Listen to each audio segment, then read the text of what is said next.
오래전 올해 2016년도 난 예배 때 우리 창세기를 계속 생각할 겁니다. 어떤 책이든지 특별히 성경은 각 곳마다 기록 목적이 있겠죠. 그냥 주신 건 아니거든요. 창세기를 기록할 때는 중요한 목적이 있습니다. 성경을 딱 열면 창세기, 출애굽기, 레위기, 민수기, 신명기 5권의 책이 나와요. 이 5권은 모세가 출애굽 이후에 광야를 지나가면서 기록한 책이거든요. 그래서 모세오경이다.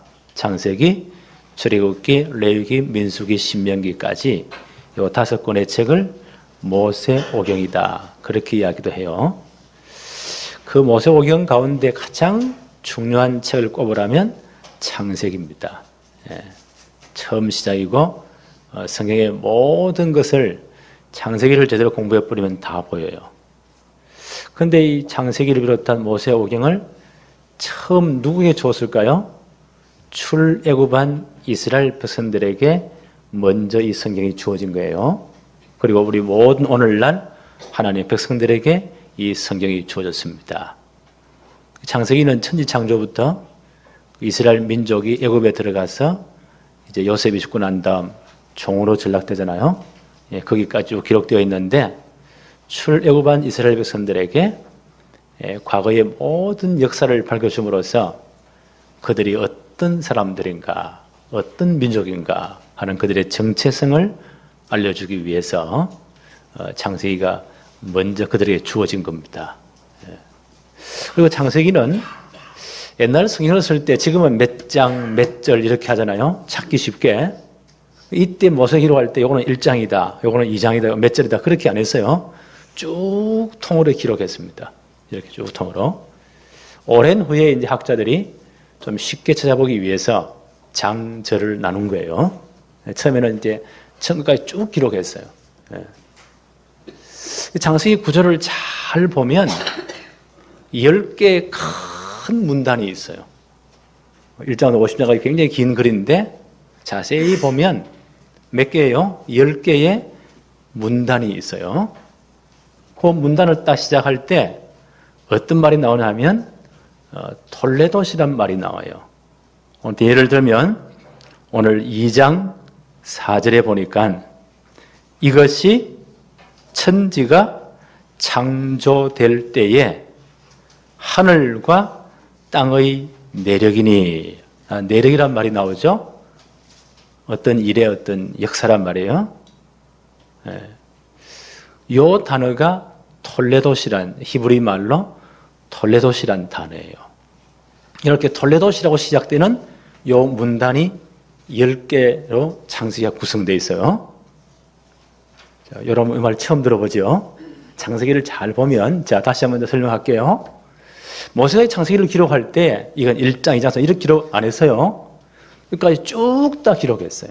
근데 모세의 머릿속에는 톨레돗이라고 하는 이 단어 번역하면 어떤 일의 내력, 어떤 가문의 계보, 혹은 족보, 어떤 사실을 기록한 것, 어떤 일이나 사건이나 한 사람의 역사, 히스토리 이렇게 번역할 수가 있어요.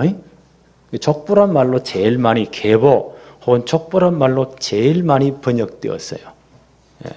그래서 이렇게 이것이 어떤 일의 기록이다, 어떤 가게의 가문의 족보다 이렇게 시작하는 그 톨레도에서 시작되는 문장이 큰 문단이 10개로 구성됐단 말이에요. 창세기는 그렇게 구성되어 있어요. 랩런들 이해하시겠어요? 문장학적으로 볼 때 그렇게 구성되어 있어요. 이렇게 10개의 큰 족보 혹은 계보로 기록된 이유는 잘 들어보세요. 인간 타락 이후에 하나님은 복음부터 줬잖아요.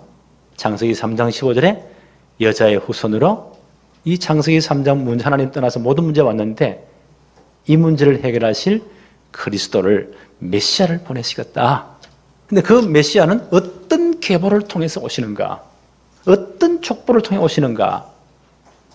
라는 것을 설명하기 위해서 창세기 전체는 10개의 큰 족보 혹은 계보, 어떤 히스토리, 어떤 일이나 가문이나 개인이나 한 사건의 히스토리로 되어 있어요. 10개. 예.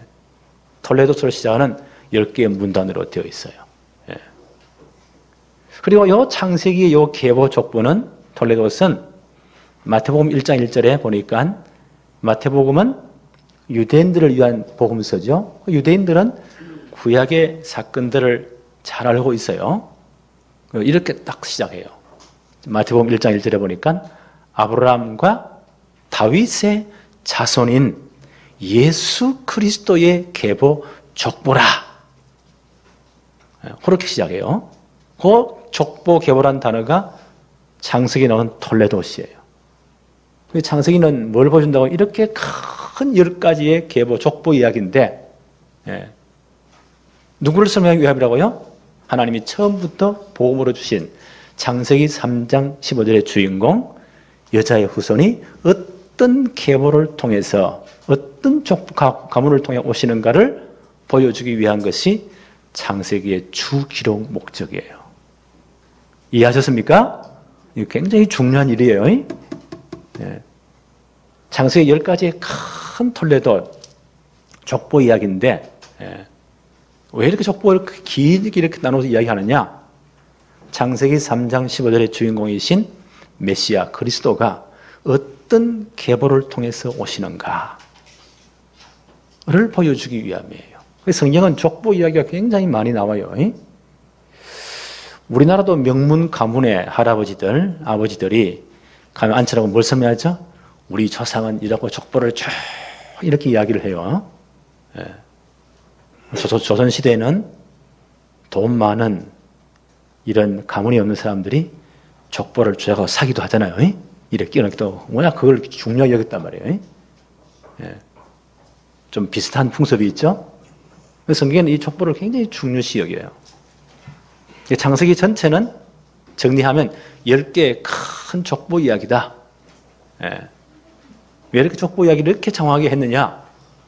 창세기 3장 15절의 주인공이신 그리스도께서 어떤 계보를 통해 오시는가를 보여주기 위함이다.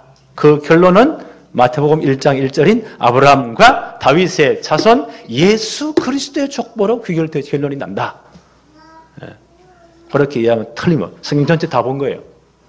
이게 성경 이야기예요.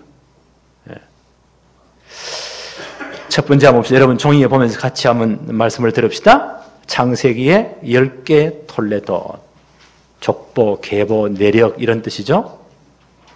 10개의 큰 어떤 일의 기사 혹은 가문의 내력 혹은 계보, 족보, 어떤 사건의 기록, 어떤 일의 역사 10개 이런 큰 톨레도로 구성되어 있어요.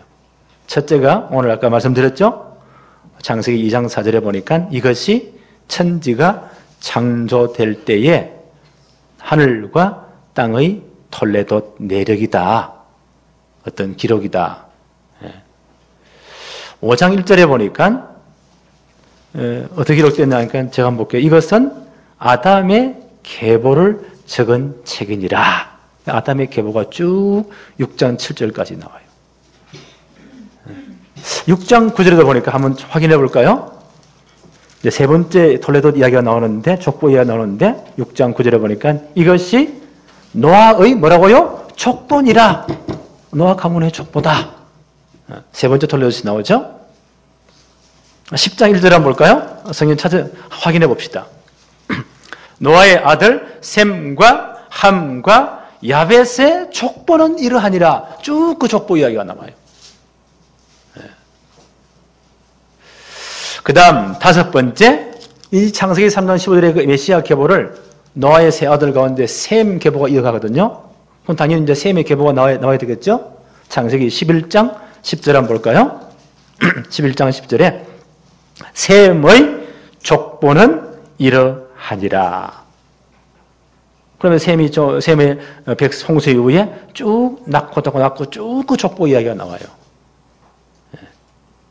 그 셈의 족보 가운데 이 메시아 창세기 3장 15절을 잇는 그 족보가 데라의 후손으로, 데라는 아브라함의 아버지예요. 그렇게 이어져요. 그래서 여섯 번째 족보 이야기가 창세기 11장 27절이에요. 한번 찾아볼까요? 27절에 데라의 족보는 이러하니라.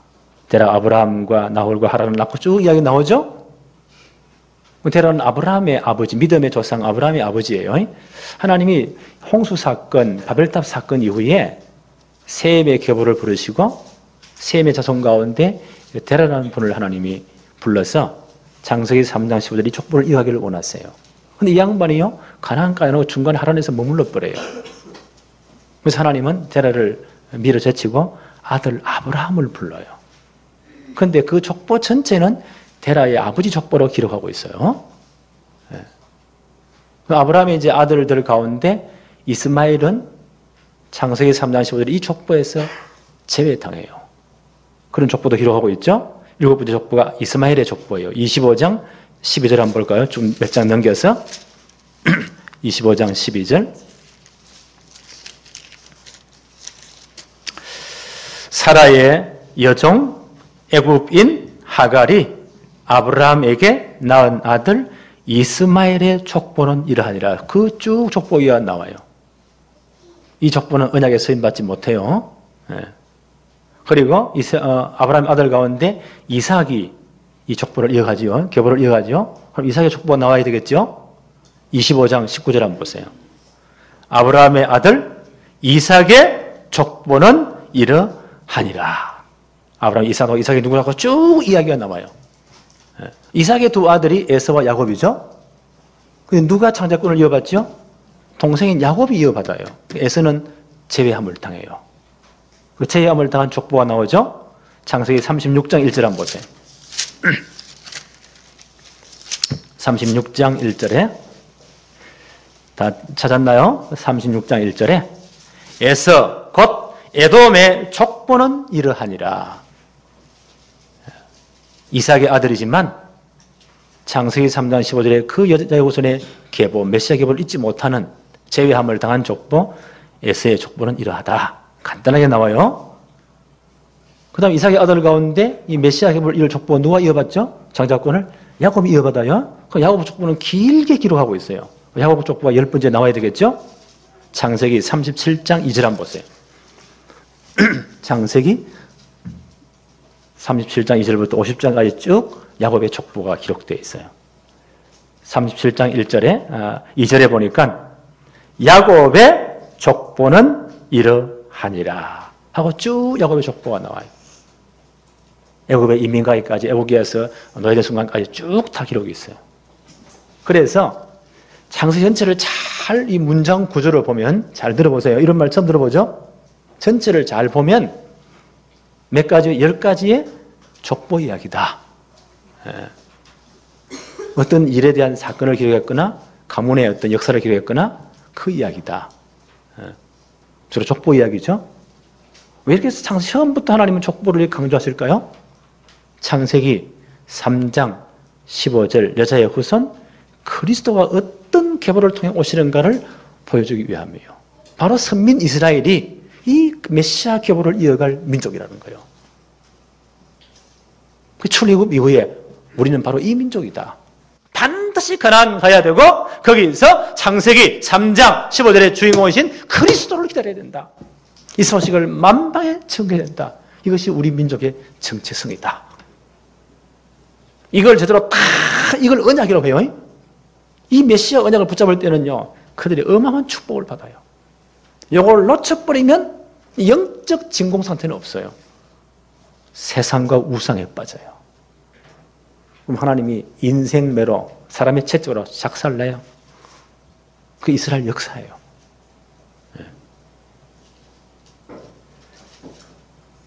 오늘 첫 번째 톨레도 내력의 이런 일의 사건에 대한 기록인데, 두 번째 봅시다. 하나님은 언약을 세우십니다. 창조의 최고의 꽃이 누구라고요? 인간 창조예요. 하나님의 형상 모양대로 창조된 인간에게 하나님 제일 먼저 언약을 세우십니다. 창세기 2장 7절 8절 한번 볼까요? 여호와 하나님이 땅의 흙으로 사람을 지으시고 생기를 그 코에 불어넣으시니 사람이 생명이 되었다. 6일째 창조죠. 6일 창조에 동물과 인간을 창조하시는데 동물도 흙으로 빚었다고 했어요. 그러나 하나님이 코에 직접 생기를 불어넣으신 것은 인간밖에 없어요. 인간만 하나님의 형상, 하나님의 모양이기 때문에 하나님이 직접 코에 생기를 불어넣었어요. 살아있는 생명, 살아 숨쉬는 존재가 되게 했다. 8절 한번 볼까요? 여호와 하나님이 동방의 에덴에 동산을 창설하시고 그 지으신 사람을 거기 두시니라. 하나님은 모든 우주 만물 창조 위에 누구를 중심으로 역사를 이끌어 나가세요? 인간을 중심으로. 이 인간이 가장 살기 좋도록 이 영원한 축복을 누리도록 에덴 동산을 만드셨다. 그게 모든 좋은 것을 다 끌어모으셨다. 거기에 인간을 두셨다. 에덴 동산에 대한 이런 설명이 쭉 나와요. 2장 15절 한번 보세요. 여호와 하나님이 그 사람을 이끌어 에덴 동산에 두어 그것을 경작하고 지키게 하시고 에덴 동산을 다 다스리도록 하나님 대권자로 하나님 대행자로서 지배하고 정부하고 다스리도록 하셨다. 이걸 신학적으로 뭐라고 한다고요? 창조명령 혹은 문화명령이라고 해요. 이 엄청난 축복을 주셨어요. 왕 같은 제사장의 사명을 감당할 이 축복을 줬단 말이에요. 하나님 우리를 제사장 존재로 창조했죠? 왜 하나님과 교통하는 존재로? 그리고 하나님 창조하신 우주 만물을 지배하며 정부가 다스릴 왕 같은 존재로 창조했어요. 그게 창세기 1장 28절이에요. 한번 볼까요? 하나님이 그들에게 복을 주시며 하나님이 그들에게 이르시되 생육하고 번성하여 땅에 충만하라. 땅을 정복하라. 바다의 물고기와 하늘의 새와 땅에 움직이는 모든 생물을 다스리라 하시니라. 하나님 대권자로서 하나님과 교통하고 이 축복을 누리면서 이걸 다 찾아고 누리고 다스리란 말이에요. 왕 같은 제사장의 축복이에요. 이 축복을 인간에게 주었어요. 언제까지요? 영원토록. 그러면서요, 네가 이 축복을 진짜 이 축복을 누리는 가운데 너와 나와 언약을 맺자. 나는 하나님이고 너희는 피조물이지 않느냐? 너와 나와 언약을 맺자. 그래서 선악과 언약을 하나님이 맺습니다. 하나님과 우리 관계는 언약적인 관계예요. 남녀가 만나서 결혼하잖아요. 결혼이라는 언약 관계 속에서만 그 모든 것이 유효해요. 그렇잖아요. 하나님과 우리 관계도 언약의 관계예요. 그래서 하나님이 선악과 언약을 맺으십니다. 오늘 굉장히 중요한 부분이에요. 창세기 2장 16절, 17절을 봅니다.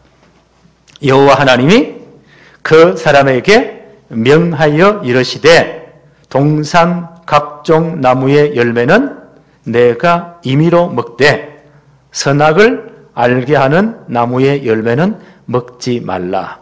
내가 먹는 날에는 반드시 죽으리라 하시니라. 선악을 알게 하는 나무를 놓고 하나님은 언약을 맺으십니다. 그래서 이 언약 이후에는요, 아담은 언약을 지킴으로 하나님과의 모든 관계가 유지되는 거예요.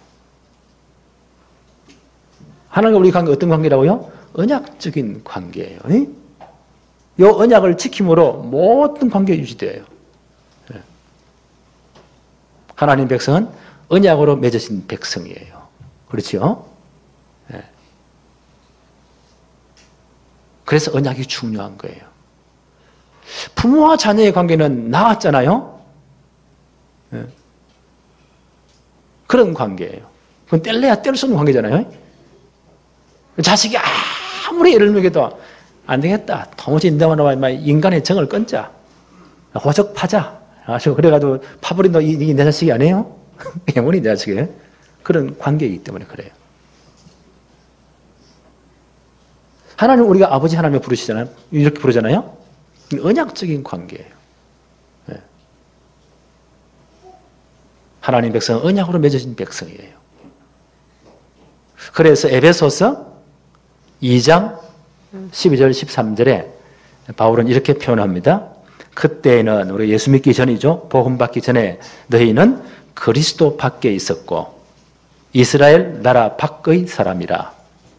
약속의 언약들에 대해는 외인이요 전혀 관계없는 사람이라, 언약이 관계없는 사람이란 말이에요. 세상에서는 소망이 없고 하나님도 없는 자이더니, 하나님 언약 관계가 아니니까 하나님도 없는 자였다. 이제는 전에 멀리 있던 너희가 그리스도 예수 안에서 그리스도의 피로 가까워졌느니라. 우리가 이 복음을 받고 예수 그리스도를 주로 고백하잖아요. 영접하는 자, 곧 그 이름 믿는 자들에게는 하나님의 자녀가 되는 권세를 주셨다. 하나님 자녀가 되었잖아요. 그리스도의 피로 이루어진 복음 안에서 하나님과 우리가 언약적인 관계가 성립된 거예요. 하나님의 백성의 언약적인 관계가. 하나님 우리 아버지 되시고 우리는 하나님의 영적인 자녀가 된 겁니다. 그래서 그리스도의 피로 하나님 우리를 새 언약을 맺으신 거예요. 예수님이 이렇게 말씀하세요. 누가복음 22장 19절로 20절에 최후의 만찬을 행하시면서 주님 하신 말씀입니다. 또 떡을 가져 감사기도 하시고 떼어 그들에게 주시며 이르시되 이것은 너희를 위하여 주는 내 몸이라. 이를 행하여 나를 기념하라 기념하라 하시고 저녁 먹은 후에 잔도 그와 같이 하여 이르시되 이 잔은 내 피로 세우는 새 언약이니 곧 너희를 위하여 붓는 것이다. 주님 십자가 사건도 하신 말씀이에요. 예수님 십자가 지기 전에 그 전날 밤에 이런 성만찬을 행하시잖아요. 그래서 굉장히 의미를 부여해요. 그것은 평범한 유대인들의 식사와 똑같은 시간이에요. 그들은 빵을 먹고 포도주를 먹잖아요. 식사입니다. 그걸 의미를 부여하세요. 떡을 떼어주시면서 이것은 너희를 위해서 주는 내 몸이다. 십자가에 달리신 주의 몸을 기념해라. 그리고 식후의 잔을 포도주예요. 쭉 돌리면서 이것은 너희를 위하여 흘리는 내 피다. 십자가를 실 피를 상징하는 것이다. 그래서 내가 내 피로 세우는 새 언약이다. 그리고 주님 십자가에서 못 박혀 있었어요. 몸짓이고 피 흘리심으로 창세기 3장 이후에 모든 죄를, 저주를 다 죄값을 치르고 다 갚아버렸어요.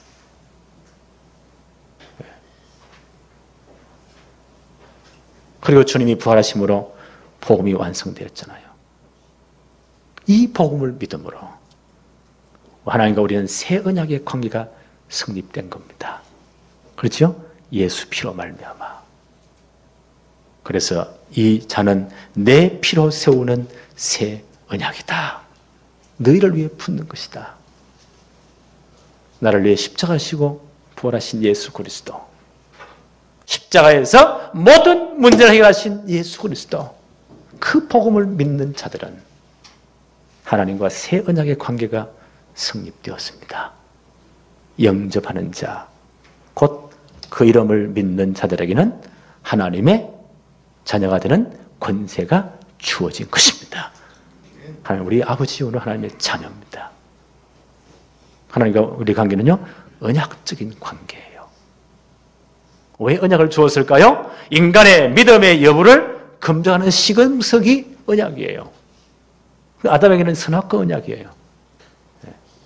하나님과 인격적인 교제를 위한 사랑의 언약이 바로 선악과 언약이에요.